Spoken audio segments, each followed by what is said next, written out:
Hello again, everyone. We're going to go ahead and jump straight into what will be the last part of this A10 build, as you watch me hilariously fumble to try to get 2 round pegs into 2 round holes. These are some of the hardest parts to fit, honestly, because they're blind and you just have to kind of feel around for them and hope you don't smear glue everywhere. So after that, we're going to go ahead and put in the cover for the ladder, and that should be the last couple of parts on the fuselage for this aircraft. You'll notice that they're slightly lighter in paint color. I did end up going back and re-weathering those panels just to make them blend in with the fuselage a little bit better.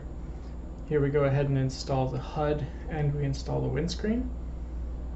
No idea what these parts are, honestly. Something I'm going to have to look up later. And on to one of the fiddliest parts of this model, the main landing gear doors.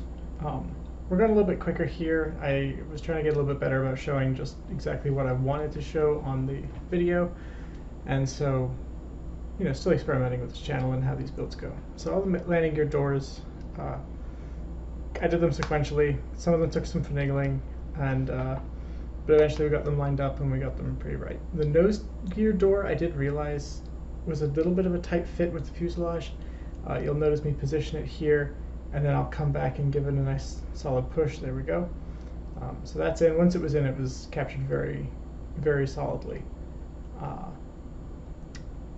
You may notice as the airplane turns around here in some various different views that there are more decals than last time. As I said, I wasn't going to show all the decals.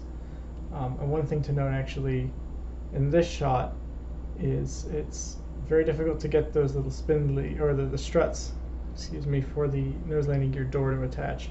Something that requires a lot of patience, some fine tools, and a bit of luck. And in this view, you'll see me attach the cockpit canopy. I think this honestly was the part of the build that needed the most improvement. I may go back and reseat it.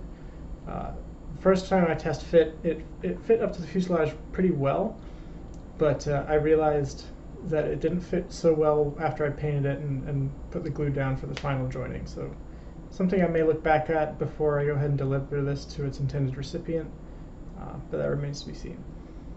So, critical note, after we do all the decals, you have to go back and do a matte clear coat. You can do a gloss clear coat as well, depending on what aircraft you're doing. The A10 has a matte paint job, so we went ahead and went back over and did a matte paint, or a matte clear coat over the decals. You want to mist the paint on the first layer, otherwise if your decals aren't adhered very well, they will blow off. I've had an F-14 that happened to, and it was absolutely crushing to have the model completely finished, essentially, expose it to a little bit of wind, and pretty much all the decals just blew off.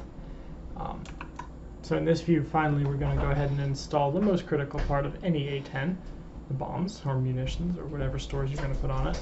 The Revell kit actually comes with a decent amount of weapon stores, and it comes with multiple configurations. So in this one, I opted to go ahead and put the bombs down the wings, and I went ahead for a centerline drop tank. I personally like the look of drop tanks on models. It's just a personal preference. So we did one wing. You will notice on the outboard store on this, what's this, left side wing, I did end up dropping it, and I broke off one of the fins, and I have yet to recover it. I cannot find it anywhere.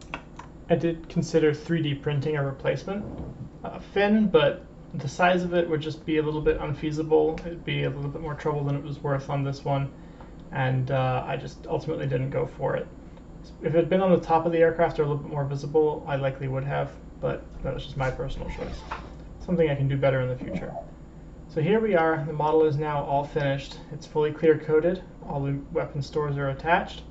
The cockpit canopy is attached. The windscreen's attached. All the landing gear doors are attached.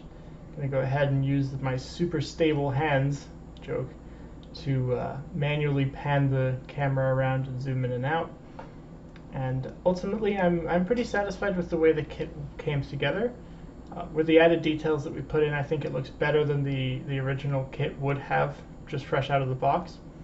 As I said in an earlier video, I actually have built this kit before. I didn't do it in the gray paint job, though I did it in the camouflage. This time, ultimately, I think it came out a lot better than the last time I did. So my building technique has improved, and we'll keep working on it. There's a couple more things I want to try. And I'll just let you sit back and enjoy the last couple seconds. This one's been a quick one, and I'm trying to get more frequent with these. We'll start the MiG-29 next week.